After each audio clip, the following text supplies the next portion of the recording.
I'm Dr. Frank, author of the book Back from Burnout. This week marked the 6-year anniversary of the happening, which is how I like to refer to the day that a patient of mine tried to kill me. To say the very least, that experience totally rocked my world. It shook me, it spooked me, and I found it very difficult to continue to practice medicine. I was absolutely miserable back then, and at the time, I didn't even realize what was wrong. I've since come to learn that I was suffering from a severe case of burnout. Back then, there was no cure for burnout.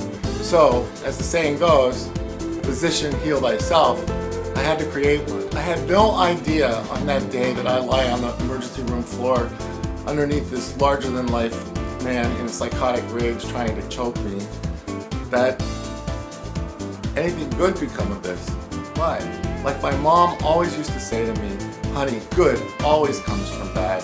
That event, the happening, was the catalyst that allowed me to develop a 7-step system that allows anybody to come back from burnout. In the beginning, when I first started my journey back from burnout, those first steps were so difficult, so tough, so arduous, it seemed impossible that I was ever going to be able to make myself feel better.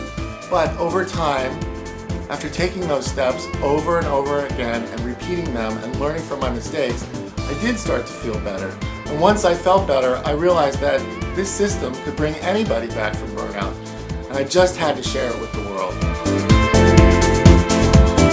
Rick Hanson's new book, Hardwiring Happiness, explains why those initial steps are so difficult. And I'm so excited to get this information now because I didn't have it at the time that I wrote the book. My life is so much better today, having gone through the process of writing the book, learning the steps, refining the steps, and taking those steps over and over again. The information Rick shares in his book makes it even easier to stay on the path and continually take those 7 steps over and over again. Pick up this week's Shot of Satisfaction to get a preview of that information from Rick so that you can be feeling better soon. All the best, Dr. Frank.